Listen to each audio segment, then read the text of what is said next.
Hello friends, આ પહેલાં પણ મેં તમારી સાથે દુબઈની વાયરલ ચોકલેટ કુનાફા ચોકલેટનો વિડીયો શેર કર્યો, જે તમે બધાએ બહુ જ પસંદ કર્યો. એના માટે ખૂબ ખૂબ આભાર. તો હું આજે તમારા માટે એક ડિફરન્ટ ફિલિંગ લઈને આવી છું. મેં ઘણી બધી છાનબીન કરી અને એનું ફિલિંગ છે, એની વર્મિસેલી ઘરે કેવી રીતે બનાવવી, તો પૂરો વિડીયો હું લઈને આવી છું, જે તમને બહુ હેલ્પફુલ થશે. વિડીયો ગમે તો કોમેન્ટમાં રેડ હાર્ટ જરૂરથી આપજો મારી મહેનત માટે. તો અહીંયા આ વર્મિસેલી પણ ઘરે બનાવી છે ને કેવી બની બધું જ હું તમને વિડીયોમાં જણાવવાની છું. અહીંયા મેં પોણો કપ જેટલા પિસ્તા લઈ લીધા છે. પહેલાં વિડીયોમાં મેં પિસ્તાને ડાયરેક્ટ જ ક્રશ કર્યા હતા, પણ અત્યારે આપણે શું કરવાનું છે, 10થી 15 મિનિટ આપણે પિસ્તાને ગરમ પાણીમાં આવી રીતે બોઇલ કરી લેવાના છે. એનાથી શું થશે, એની સ્કીન છે ને આસાનીથી નીકળી જશે અને એની સ્કીન થોડી ગમસ્તી એવી કડચી લાગે છે, જે થોડો ટેસ્ટ બગાડે છે. એના બદલે આપણે સ્કીન કાઢી નાખીએ ને તો એનો કલર પણ એટલો સરસ આવે છે અને એનો જે ટેસ્ટ છે ને બહુ જ સરસ આવે છે. જો તમે કુનાફા ચોકલેટ બનાવતા હો ને તો આની સ્કીન જરૂરથી કાઢી નાખજો, એનાથી બહુ ફરક પડે છે. હવે એને આવી રીતે મિક્સર જારમાં લઈ લેવાની છે ને એને આપણી પેસ્ટ બનાવીને તૈયાર કરવાની છે. તો જેટલું બને એટલું પતલી ઝીણી પેસ્ટ બનાવીને તૈયાર કરી લેવાની છે. અહીંયા મેં 25 ગ્રામ જેટલી વ્હાઇટ ચોકલેટ લઈ લીધી છે. તો પહેલી વખતે મેં કન્ડેન્સ મિલ્ક યુઝ કર્યું હતું, પણ એના બદલે વ્હાઇટ ચોકલેટ યુઝ કરીને તો એનો ટેસ્ટ બહુ જ સરસ આવ્યો. તો વ્હાઇટ ચોકલેટને આવી રીતે નાની નાની સમારી લેવાની છે અને આપણું આ પિસ્તાનું ફિલિંગ છે ક્રશ થઈ ગયું છે. એમાં 1 ટેબલસ્પૂન દળેલી ખાંડ નાખી છે અને 1/4 કપ દૂધ લીધું છે. દૂધ અહીંયા મેં રૂમ ટેમ્પરેચરવાળું જ લીધું છે. આને ફરીથી આપણે ક્રશ કરી લેવાનું છે. તો મિલ્ક એડ કરવાથી આવી એકદમ સ્મૂથ પેસ્ટ તૈયાર થઈ જશે. હવે આપણે એની અંદર આ વ્હાઇટ ચોકલેટ જે આપણે કટ કરી છે એ એડ કરી દેવાની છે અને 1 ટીસ્પૂન જેટલું બટર એડ કરવાનું છે. હવે આ બધું ફરીથી આપણે ક્રશ કરી લેવાનું છે. તો આ કલર પણ પરફેક્ટ જ છે, પણ જો તમારે વધારે સારો કલર લાવવો હોય ને તો મેં અહીંયા સી બ્લુ કલર લીધો છે, એના 2 ડ્રોપ એની અંદર નાખ્યા છે, તો એકદમ મસ્ત કલર આવી ગયો છે. તો આ જે ફિલિંગ છે ને એ જ જાદુ છે, બહુ ફાઇન ફિલિંગ લાગે છે. એને આપણે સાઈડમાં મૂકી દઈએ ને આપણે કુનાફાની જે વર્મિસેલી છે એ ઘરે કેવી રીતના બનાવીએ જોઈ લઈએ. તો અડધો કપ મેંદો લીધો છે, 1/4 કપ કોર્નફ્લોર લીધો છે, થોડું મસ્ત મીઠું એડ કર્યું છે, અડધો ટેબલ સ્પૂન તેલ એડ કર્યું છે, ખાવાનું તેલ લીધું છે. એમાં થોડું થોડું પાણી એડ કરતા જઈને એકદમ પતલી એક સ્લરી જેવું બેટર બનાવી લેવાનું છે. તો બેટર એકદમ પતલું બનાવવું જરૂરી છે અને થોડું થોડું પાણી એડ કરીને બનાવશો ને તો એમાં લમ્સ ભી નહીં રહે અને બેટર એકદમ પતલું તૈયાર થઈ જશે. તો તમે જોઈ શકો છો આવી રીતનું ફ્લોઈંગ કન્સિસ્ટન્સીવાળું બેટર જોશે. હવે આને આપણે એક વાર ગાળી લઈએ, જેથી જેમાં ગાંઠાને કાંઈ પણ રહી ગયું હોય ને દૂર થઈ જાય.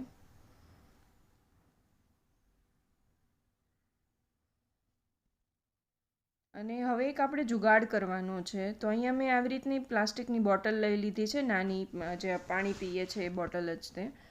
એની અંદર આપણે આ બેટર ભરી દેવાનું છે.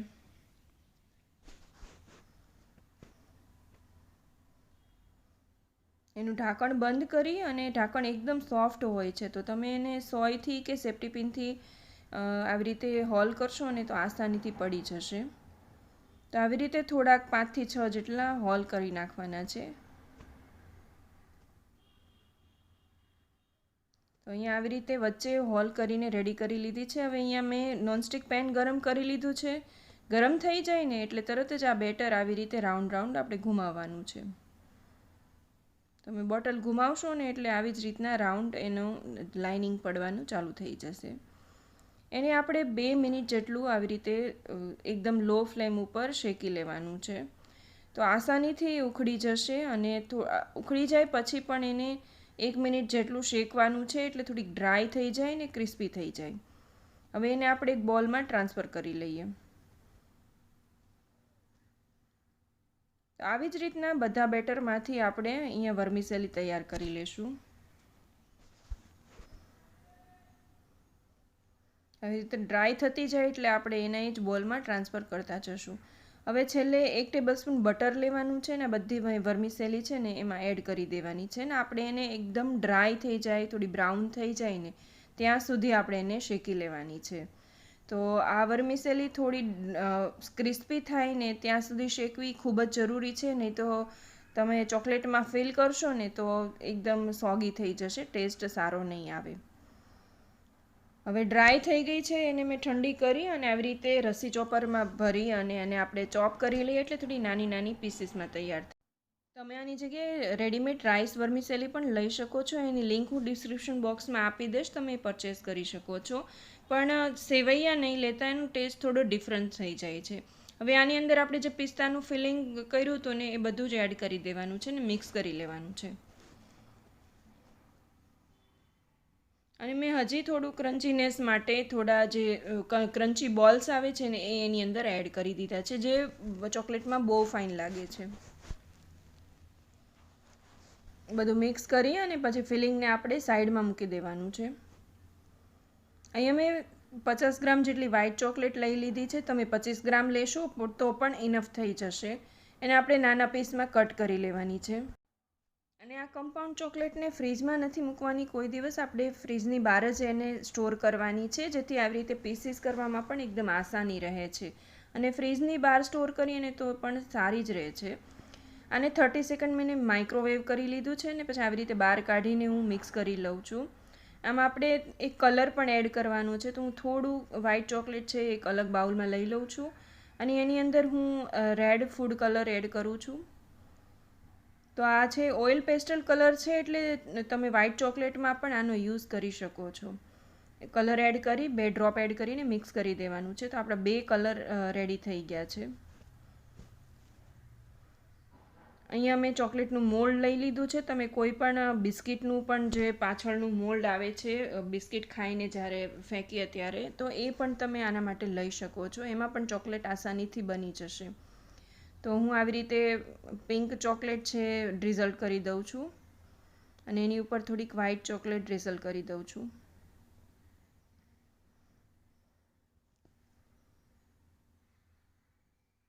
તો હવે આને ટેપ નથી કરવાનું અને આરામથી ઉપાડી અને ફ્રીઝમાં આપણે 5 મિનિટ માટે સેટ કરવા મૂકી દેવાનું છે. તો અહીંયા જે મેં વ્હાઇટ ચોકલેટ અને મિલ્ક કમ્પાઉન્ડ લીધું, બંનેની બ્રાન્ડ હું તમને દેખાડું છું, પણ તમારી પાસે જો મોડેની મળતી હોય ને તો એ પણ સારી જ આવે છે, એટલે કોઈ પણ 3માંથી કમ્પાઉન્ડ તમે લઈ શકો છો. આને પણ આપણે આવી રીતે કટ કરી લેવાની છે. અને આ હું તમને ડબલ બોઇલરમાં શીખવાડું છું, એટલે જો તમે માઇક્રોવેવમાં પણ ન કરવા ઈચ્છતા હો ને તો તમે ગેસ ઉપર પણ કરી શકો છો. તો આને પણ એક બોલમાં આપણે ટ્રાન્સફર કરી લઈએ. અને જરૂરી નથી કે કાચનો બાઉલ જ લેવો. જો તમે ગેસ ઉપર કરતા હો તો તમે સ્ટીલનો બાઉલ કે કોઈ પણ લઈ શકો છો. નીચે મેં પાણી મૂક્યું છે અને એની ઉપર બાઉલ મૂકી દીધું છે. અને ચોકલેટ થોડીક મેલ્ટ થાય ને એટલે એને આવી રીતે મિક્સ કરતા જવાની છે. અને ચોકલેટ મેલ્ટ કરતી વખતે એક વાતનું ધ્યાન રાખવાનું છે કે નીચેનું બાઉલનું જે પાણી છે ને એ ઉપર ટચ ન થવું જોઈએ. અને તમે સ્પૂન લ્યો કે જે બાઉલ લ્યો, કાંઈ પણ પાણીવાળું ભીનું બિલકુલ ન હોવું જોઈએ, ડ્રાય હોવું જોઈએ. એ વાતનું ધ્યાન રાખવાનું, નહીં તો ચોકલેટ સારી રીતે મેલ્ટ નહીં થાય. ચોકલેટ મેલ્ટ થઈ ગઈ છે ને અડધી મિનિટ માટે આવી રીતે આપણે મિક્સ કરી દેવાની છે નીચે જ, એટલે થોડીક ઠંડી પડી જાય. અને પછી આવી રીતે મોલ્ડમાં ભરી દેવાની છે. તો આપણું પહેલાંનું જે વ્હાઇટ ચોકલેટનું લેયર હતું એ ઠંડુ થઈ ગયું છે ફ્રીજમાં. તો એની ઉપર આપણે આ બીજી ચોકલેટને ફિલ કરી દઈશું. ફિલ કરતી વખતે એ વાતનું ધ્યાન રાખવાનું છે, સાઈડની જે કિનારી છે ને એને સારી રીતે ફિલ કરવાની છે, એટલે ચોકલેટ બનતી વખતે એમાંથી સાઈડમાંથી ફિલિંગ દેખાય નહીં. હવે આમાં એક્સ્ટ્રા ફિલિંગ છે એ નિતારી દેવાનું છે ચોકલેટના બાઉલમાં તે, એટલે વચ્ચે સારી એવી જગ્યા થઈ જાય ફિલિંગ માટે.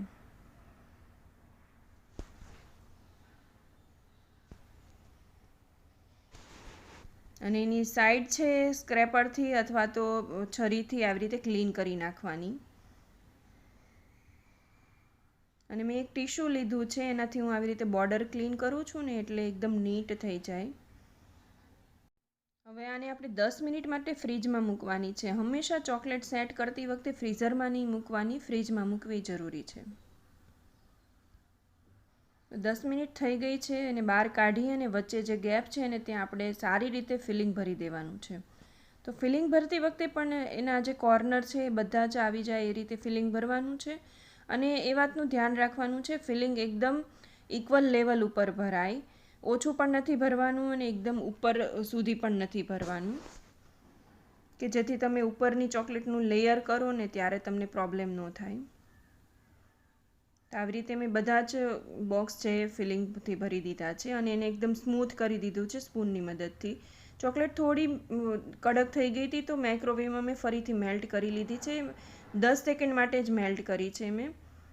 અને આવી રીતે થોડું પતલું લેયર ઉપર લગાવી દેવાનું છે. પણ એના એજીસ કે સાઈડ ક્યાંય પણ રહી ન જાય એ વાતનું ધ્યાન રાખીને ધીમે ધીમે આ લગાવતા જવાનું છે. તો દુબઈની વાયરલ કુનાફા ચોકલેટ કોણે ઓરિજિનલવાળી ખાધી છે? જો ખાધી હોય ને તો કોમેન્ટમાં વાય જરૂરથી લખજો, અને હજુ સુધી નહીં ટેસ્ટ કર્યો હોય ને તો કોમેન્ટમાં એન જરૂરથી લખજો. અને જો વિડીયો પસંદ આવ્યો હોય ને તો કોમેન્ટમાં રેડ હાર્ટ જરૂરથી આપજો.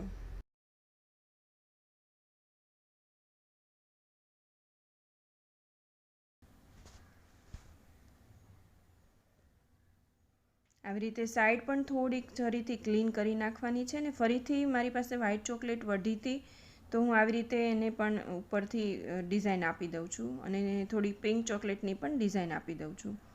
તો આ વ્હાઈટ ચોકલેટ અને પિંક ચોકલેટને પણ ફરીથી મેં 10 સેકન્ડ માટે માઇક્રોવેવમાં ગરમ કરી લીધી છે. તમે જો ડબલ બોઇલરથી કરતા હો તો એ તમારું પાણીનું જે ગરમ પાણીનું બાઉલ છે એમાં થોડી વાર મૂકશો ને ઉપર આ બાઉલ, તો પણ ગરમ થઈ જશે, મેલ્ટ થઈ જશે ફરીથી. હવે આને આપણે ઉલટી કરીને ધીમે ધીમે કાઢવાની છે જેથી ચોકલેટ તૂટી ન જાય. એકદમ આસાનીથી એ ચોકલેટ બહાર આવી ગઈ છે ને એકદમ શાઇની અને બહુ જ સરસ રીતે બનીને તૈયાર થઈ ગઈ છે. આવી જ રીતના આપણે બધા જ શેપ બહાર કાઢી લઈએ.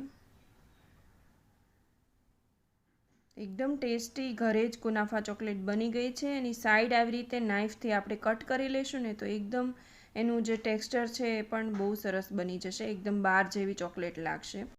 આને તમે ગિફ્ટ રેપમાં પેક કરીને કોઈને ગિફ્ટ પણ આપી શકો છો. તો બહુ જ ટેસ્ટી એવી કુનાફા ચોકલેટ બનીને તૈયાર છે. આની જે વર્મિસેલી છે એ ઘરે બનાવી છે. જો તમારે ઘરે મહેનત ન કરવી હોય તો તમે રાઈસ વર્મિસેલી પણ યુઝ કરી શકો છો, એનાથી રિઝલ્ટ આના કરતાં પણ સારું આવશે. તો હજી સુધી ચેનલને સબસ્ક્રાઈબ ન કરી હોય તો સબસ્ક્રાઈબ જરૂરથી કરી લેજો આવા નવા વિડીયોઝ માટે. અને આગલો વિડીયો તમારે કયો જોઈએ છે મને કોમેન્ટમાં જણાવજો. Thank you for watching.